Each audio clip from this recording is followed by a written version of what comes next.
I want to read y'all something. That's what I like to hear. Okay. It's very rare. I'm a 4.5-year-old. There's very rarely an okay. There's a but, and how, but because, there's a lot of that. This is from Science Mind textbook. Ernest Holmes, the founder of this philosophy of the science of mind and spirit. Ultimately, we shall see that the universe rests on the shoulders of love, that God is love, and that all the errors of man are the result of ignorance of his own true nature. An evolved soul judges no one, condemns no one, but realizes that all are on the road of experience, seeking the same goal, and that each must ultimately find his home in heaven. Yeah, sure.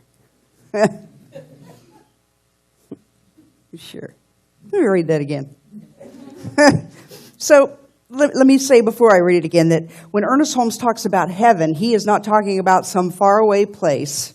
He is talking about living with the presence of the divine in, as, and through you and your life, and remembering that the kingdom of heaven is at hand, meaning it is here and now when we have eyes to see it. That being said, ultimately we shall see that the universe rests on the shoulders of love, that God is love, and that all the errors of man are the result of ignorance of his own true nature. An evolved soul judges no one, condemns no one, but realizes that all are on the road of experience, seeking the same goal, and that each must ultimately find his home in heaven. And I say again, yeah, sure.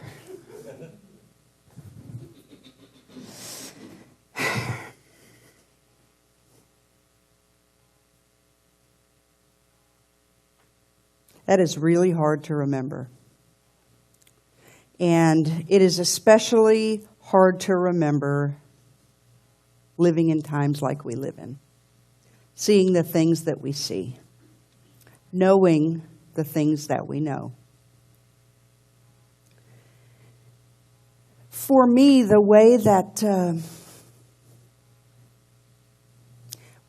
did I say the air conditioner? They had the air conditioner fixed on Friday and it's broken again today, and that's why we're all sweating? Okay. So if I'm sweaty, that's why. Yes, it's hard. It's hard. And the thing about that is that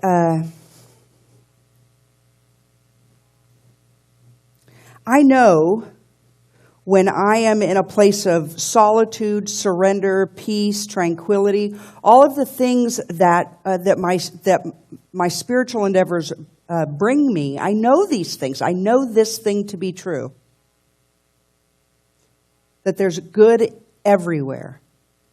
And that ultimately we are all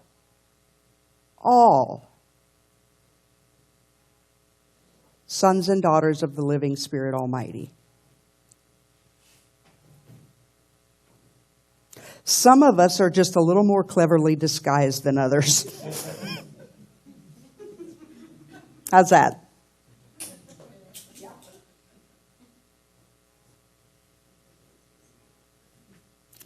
See, the thing is that God's view, Spirit's view of us doesn't change, right? We do not believe that there is a giant human-looking God somewhere with actual eyes that are actually watching us. So I'm speaking metaphorically when I say that the eyes of Spirit don't change. It holds nothing against us. And our jobs as spiritual beings having a human experience, our job is to grow in the image and likeness of our Creator. No matter how cleverly disguised people are or situations are. This is black belt spirituality. This is not for the faint of heart or mind. What we advocate here is an absolute personal responsibility to be heaven on earth, even in the midst of hell. This is not spirituality 101 or spirituality light or feel-good metaphysics. This is putting socks and shoes on our philosophy in a way that few, do I want to say that? Yeah, I don't know how many do it, but this is what we're called to do. We are called to be the place of heaven and proclaim heaven even in the midst of what appears to be hell. And the first place that we always do that is within ourselves, right? So my topic today is loving kindness, and I may have talked about this the first week. There is a line in the Big Book of Alcoholics Anonymous that says that whenever I am disturbed, there is something wrong with me. My first job is to quiet the disturbance. Now, it doesn't mean that something's wrong with me. It doesn't mean something's broken in me. It means that something in me is reacting. And my first job is to bring myself back to my own center.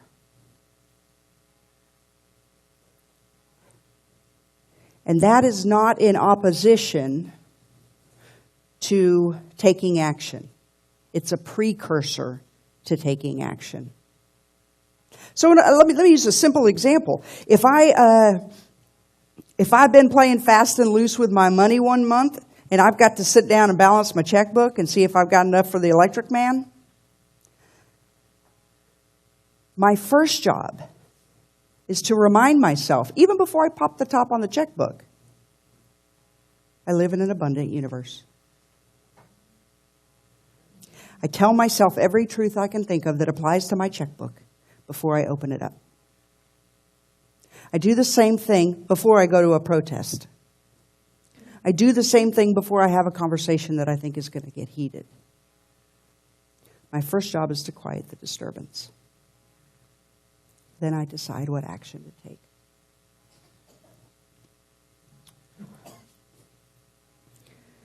So this idea of loving kindness, we typically hear about it from the Buddhist tradition, right? But it actually appeared in all the Eastern traditions, plus Judaism.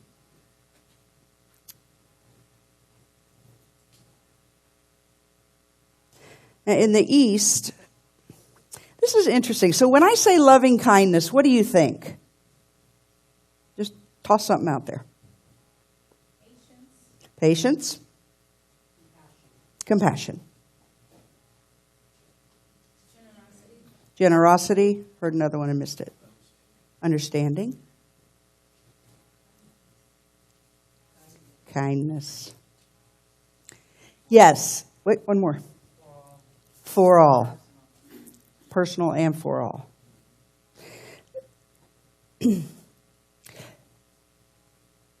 So the thing is that what we're describing are dispositions or feelings or ways of being in the world.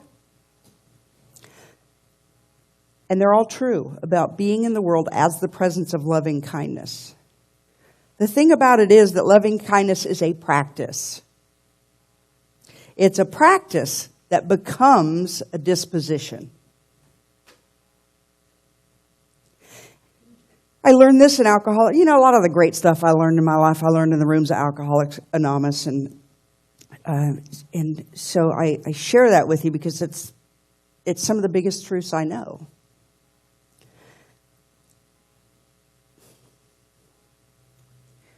What they told me when I was trying to get sober is you need to go to a lot of meetings, whether you want to or not. Because when the time comes and your life falls apart or your partner leaves or a parent dies or something goes wrong, you don't have a car, whatever it is, you're going to need a bank account to draw on. You're going to need a spiritual bank account to draw on. And that holds true everywhere. So when things go crazy in our culture, in our city, in our lives, in our worlds, in our homes, we have to have a bank account of spiritual disposition, spiritual grit, depth. Because if we haven't been depositing in that bank account with a practice, then when we need it, it's not there. It's easy to be nice to everybody when they're nice. Go when you're in a good mood. But you don't need spirituality for that.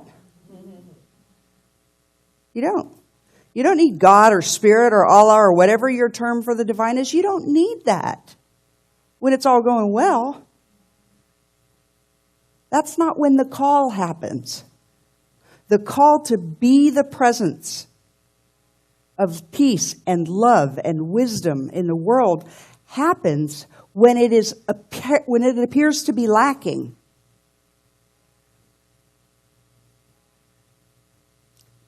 So I want to talk about loving kindness as a practice. And then we're going to practice the practice. How's that? Go back to that thing at the very beginning that I read that Ernest Holmes said about an evolved soul judges no one, blah, blah, blah. Right, you remember that? Like that from that really awesome place?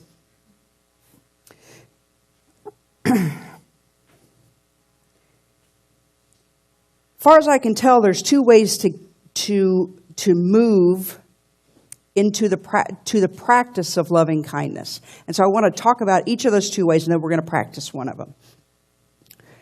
Now, Ernest Holmes says this: all is one, and that the one becomes the many in expression.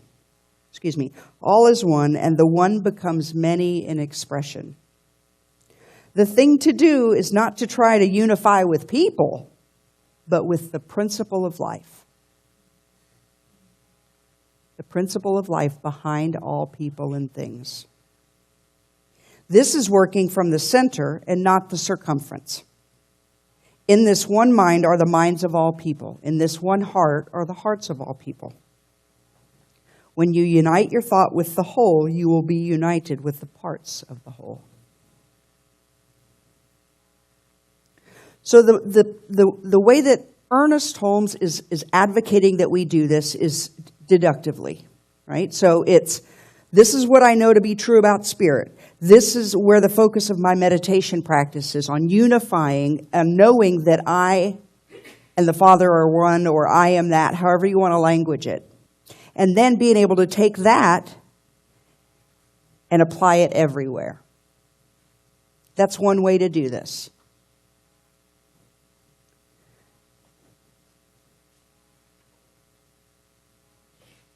When you unite your thought with the whole, you will be united with the parts of the whole. Now, what I want to say is that those of us who are inclined toward a contemplative type of spirituality, so in other words, meditation not only comes, not necessarily easily, but not only, it's a practice that you have picked up and stuck with, and you don't find yourself resisting it.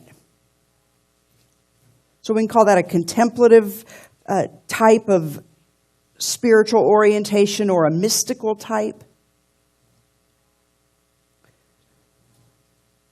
This is the way I think, in my moments, that I apply this. So in other words, I sit in the presence of the one. I sit with that inward experience. And I remind myself, no matter what it looks like. See, I strengthen that connection, and then I remind myself, no matter what this looks like out here, this is the truth. That thing that I remembered on the cushion, this is the truth. There's one life. That life is God's life. That life is my life. That life is all life, right here and now. So from the one to the many, that's one way to cultivate loving kindness.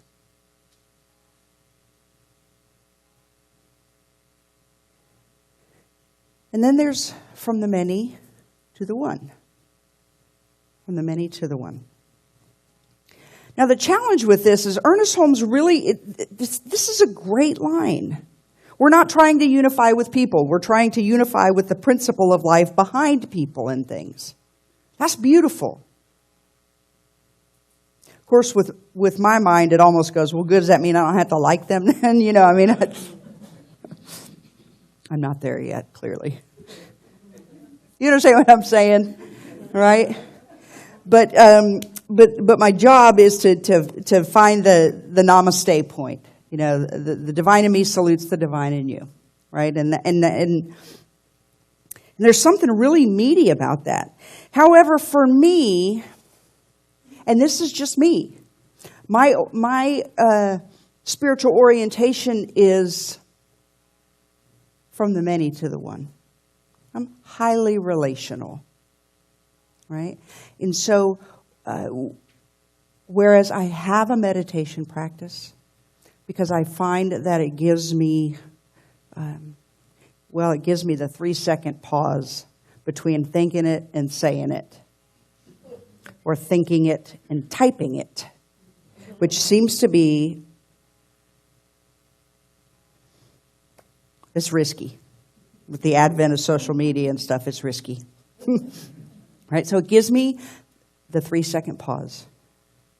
Do I really want to do this? So that's what meditation does for me. But I don't have unitive experiences with it, with the practice itself. And I used to judge myself for that, but I don't anymore. Because what I realize is that all of us are just absolutely... Well, if you think of it like those things, what are they called, kaleidoscopes? And everyone is a different mix of hues and colors. And I don't mean skin, I mean the light of our spirits are kaleidoscopic, and it like clicks into place here, and I am this, but I'm not that. And so it's just part of the diversity, part of the beautiful individualization of spirit, that we have different preferences for spiritual practices, just like we have different preferences for food. So I am a highly relational person. I need a highly relational practice.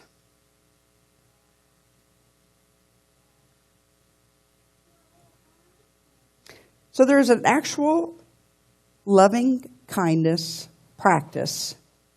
It's done slightly differently in many of say 4 or 5 of the Eastern traditions. But it is known generally as the metta practice. I want to read you a quote from the Center of Contemplative Mind and Society. Loving kindness, or metta, as it is called in the Pali language, is unconditional, inclusive love, a love with wisdom. It has no conditions. It does not depend on whether one deserves it or not. It is not restricted to friends and family. It extends out from personal categories to include all living beings. There are no expectations of anything in return. This is the ideal pure love, which everyone has in potential. The ideal pure love which everyone has in potential. An evolved soul judges no one, condemns no one, but realizes that all are on the road of experience. This is not Spirituality 101. This is black belt, down and dirty, grit your teeth, sit on your cushion, do your work. Spirituality.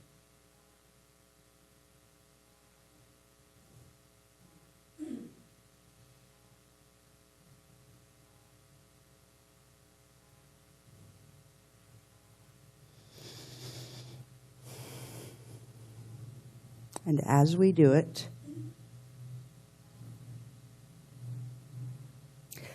let me say this. Have you ever heard the phrase, the process is the product? The process is the product? Right. That's what this is. The process is the product. So the loving kindness practice, the meditation practice, the social activism practice done from a place of centeredness, all of the things that we engage in with kindness, with mindfulness, that's the process, but it's also the outcome.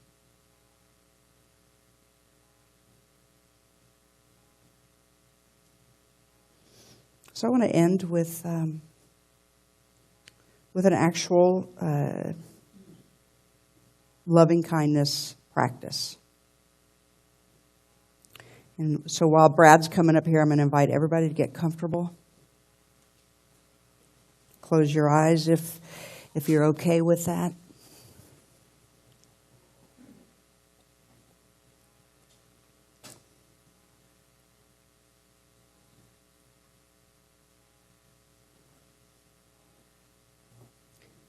Take a few deep breaths or focus on your heart, whatever it is that you do to bring yourself fully present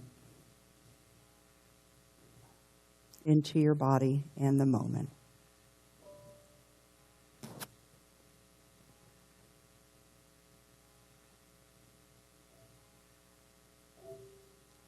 Take a minute and scan your body and see if there's anywhere that you're holding tension.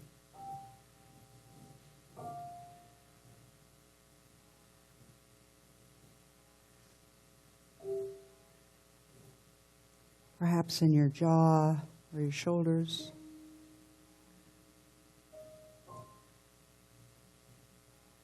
Behind your eyes. And wherever you notice that tension, send it peace, send it balance.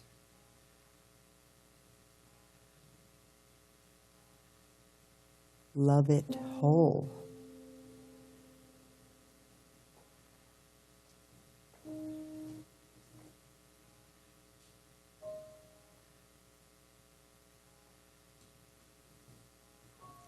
I'd like each of you to bring to your mind yourself, and it might be yourself as you are today, or maybe you see a picture of yourself as a newborn, or an awkward third grader.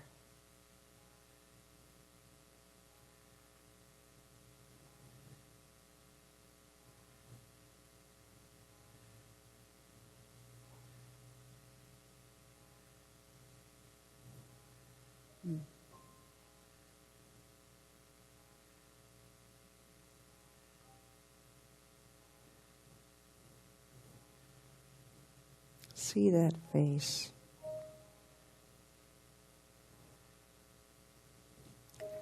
Maybe even reach out with your hand in your mind.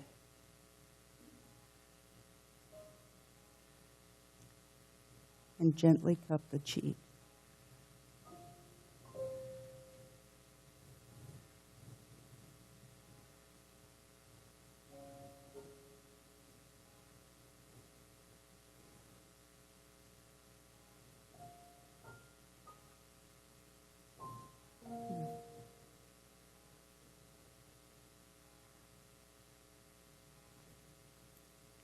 And now with that picture of yourself in your mind, begin to see how strong that little soul is, or that big soul. Maybe you see the fire in the eyes.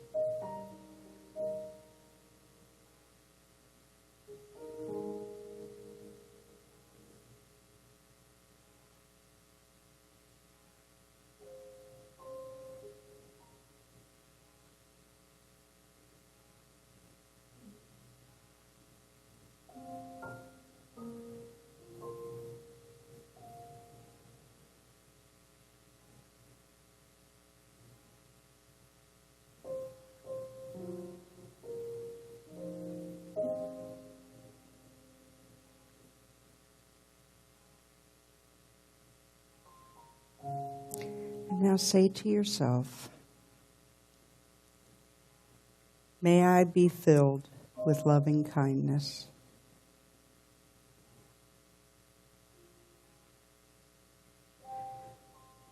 May I be safe from inner and outer danger.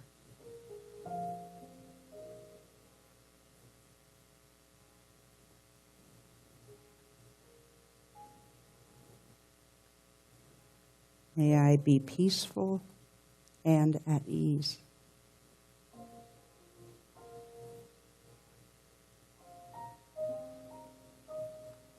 And may I be happy.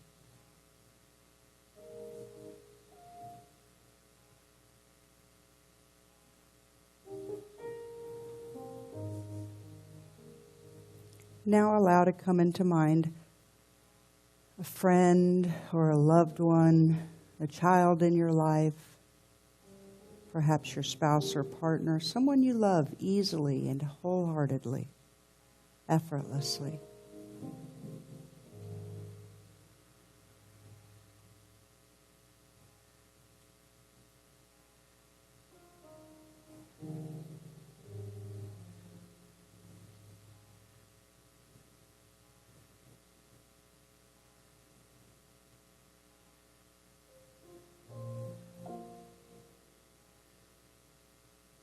Allow your love for them to permeate your whole body, your mind,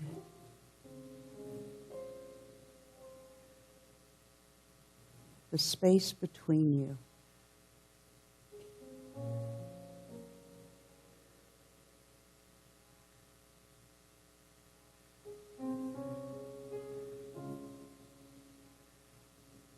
Notice the joy, the warmth, maybe the delight that you feel.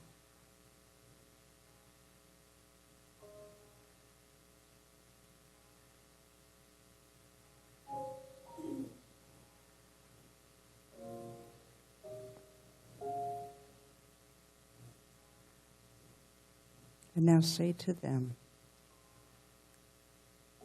may you be filled with loving kindness.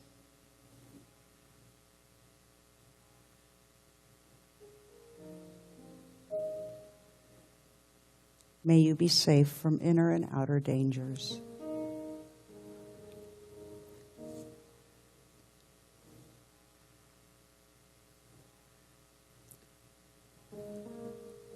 May you be peaceful and at ease.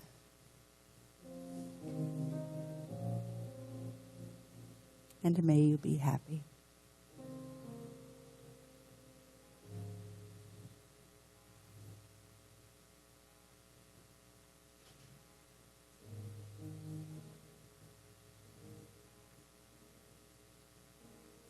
Now bring to mind the face of a person that you don't like, but you don't dislike.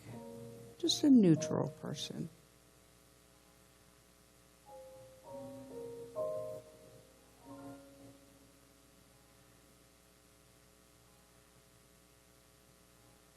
Perhaps a distant relative, somebody at the grocery.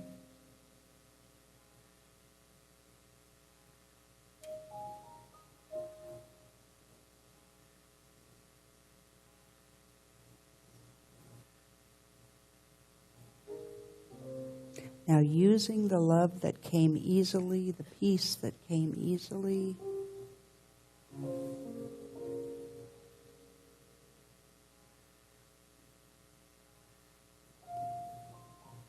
envelop this neutral person with love and kindness.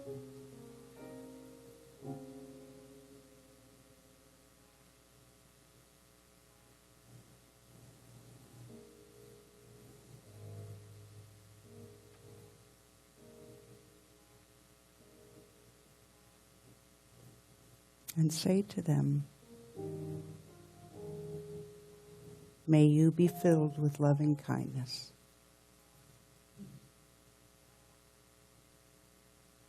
May you be safe from inner and outer dangers.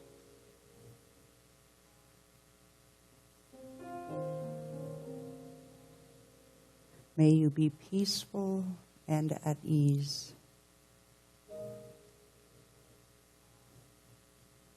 and may you be happy.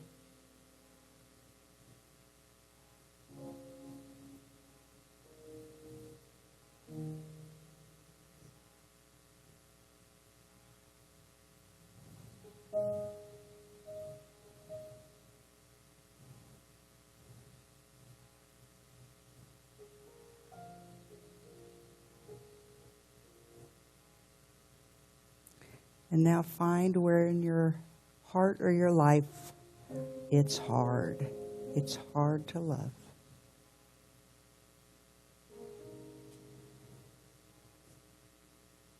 The perpetrator, the oppressor, the abandoner, the institution.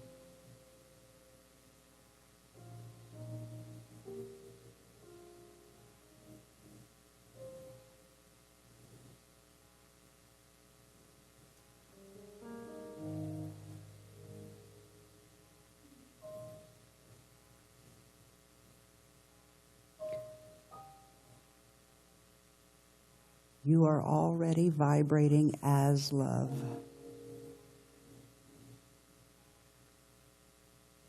You don't need it to be returned to be it.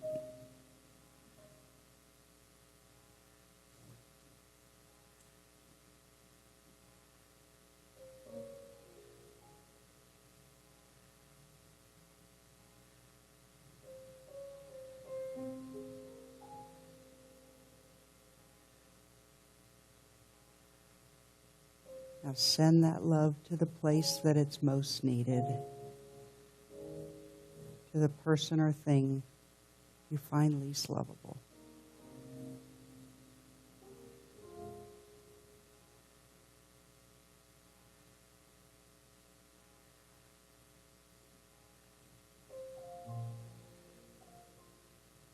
You don't have to forgive, you don't have to forget.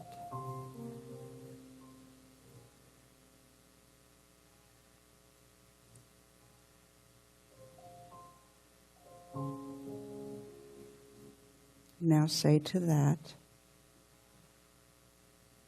may you be filled with loving kindness.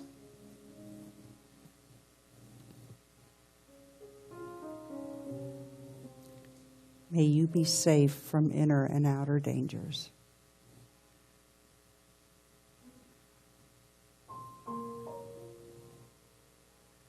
May you be peaceful and at ease.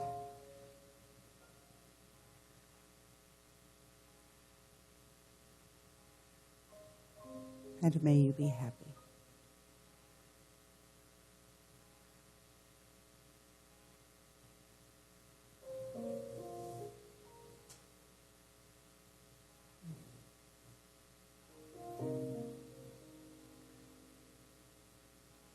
Now briefly see your own face again.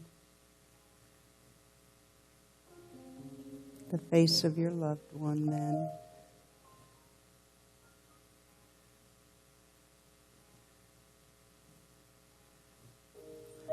The face of the person that you are neutral about.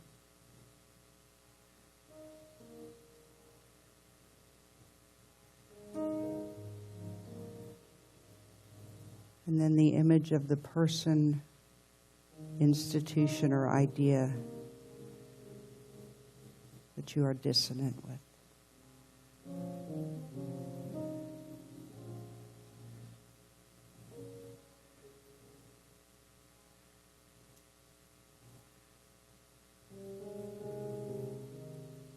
And say,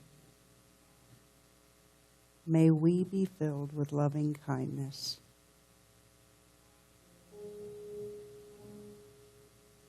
May we be safe from inner and outer dangers.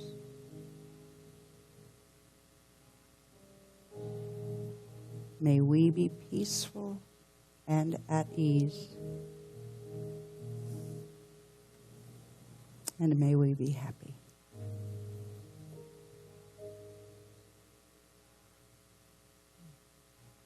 Let us pray.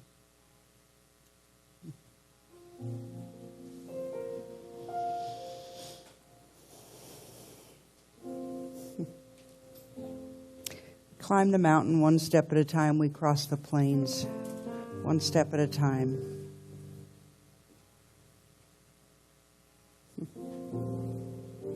Everything that we do, that we accomplish, that we rise to, we do moment by moment. Small effort by small effort.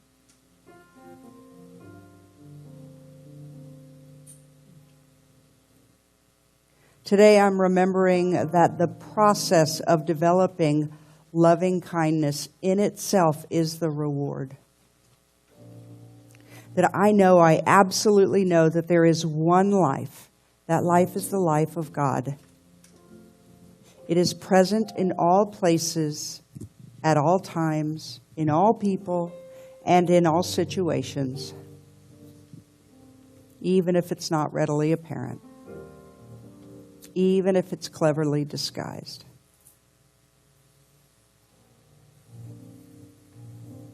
We do not claim that there is no pain, that pain is an illusion, or that injustice is an illusion, or that anxiety is an illusion. We don't claim that. What we claim is that there is no spiritual truth to hold hatred,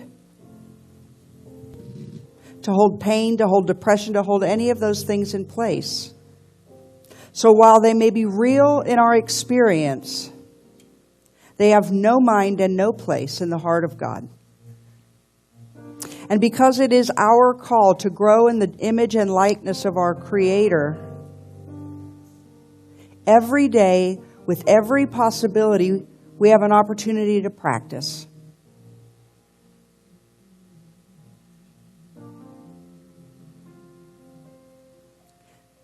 The spiritual life is not a theory. We have to live it. So I dedicate this day and I claim this moment that I will make it through this day one intention, one lovingly kind action for myself and the world, moment by moment. And it is enough. I am the only gift I have to give, and I am enough.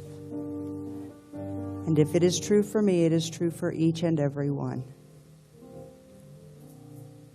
And so for this and so much more, I say thank you, God. Thank you, life. And so it is.